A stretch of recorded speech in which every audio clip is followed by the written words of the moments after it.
Cette journée porte ouverte est une occasion pour les producteurs de cette localité d'échanger et de partager les expériences et les résultats des 16 options d'intensification agroécologique. L'objectif visé à travers cet événement est également de contribuer à l'amélioration de la sécurité alimentaire et nutritionnelle des petits producteurs et productrices. Cette intégration, c'est à travers la céréale mil, la céréale sogo.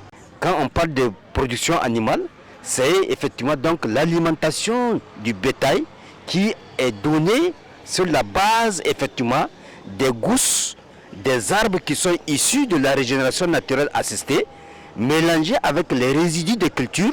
Et ce composite d'aliments permet d'économiser le peu de ressources que les producteurs disposent et pouvoir maintenant donner aux animaux durant la saison sèche, parce que c'est durant cette saison qu'ils connaissent effectivement un problème de déficit alimentaire. Les femmes productrices représentent plus de 55% des membres de notre organisation. À travers les différentes opérations d'essais et de démonstrations qu'on conduisait avec ces femmes, on a constaté que le rendement des champs de ces femmes vraiment est nettement inférieur à celui des champs des hommes. C'est pour cela qu'on a réfléchi quelle action concrète qu'on doit faire pour pouvoir aider ces femmes donc à booster leur production. Le secrétaire général adjoint du gouvernorat de Maradi, Sani Sanoussi, en présidant le lancement de la cérémonie, a souligné qu'elle cadre parfaitement avec l'axe stratégique numéro 1 de l'initiative 3N, les Nigériens nourrissent les Nigériens.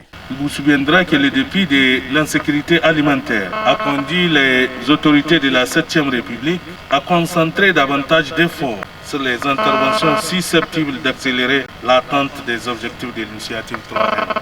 C'est pourquoi le plan d'accélération de la mise en œuvre de l'initiative 3N a orienté ses efforts sur les programmes dont, entre autres, le programme de la mise en place des plateformes de services pour relancer les productions, le programme d'amélioration des rendements des cultures pluviales et irriguées à travers la diffusion des semences améliorées de qualité. Il s'agit à cet effet de généraliser l'utilisation des techniques et technologies innovantes et adaptées aux réalités écologiques et socio-économiques du Niger. A noter que le projet Explorer de nouvelles voies d'intensification agroécologique dénommé Kati Gao et le projet Champ des femmes, respectivement conduits par l'INRAN et la fédération Fuma Gaskia, ont été financés par la fondation McKnight.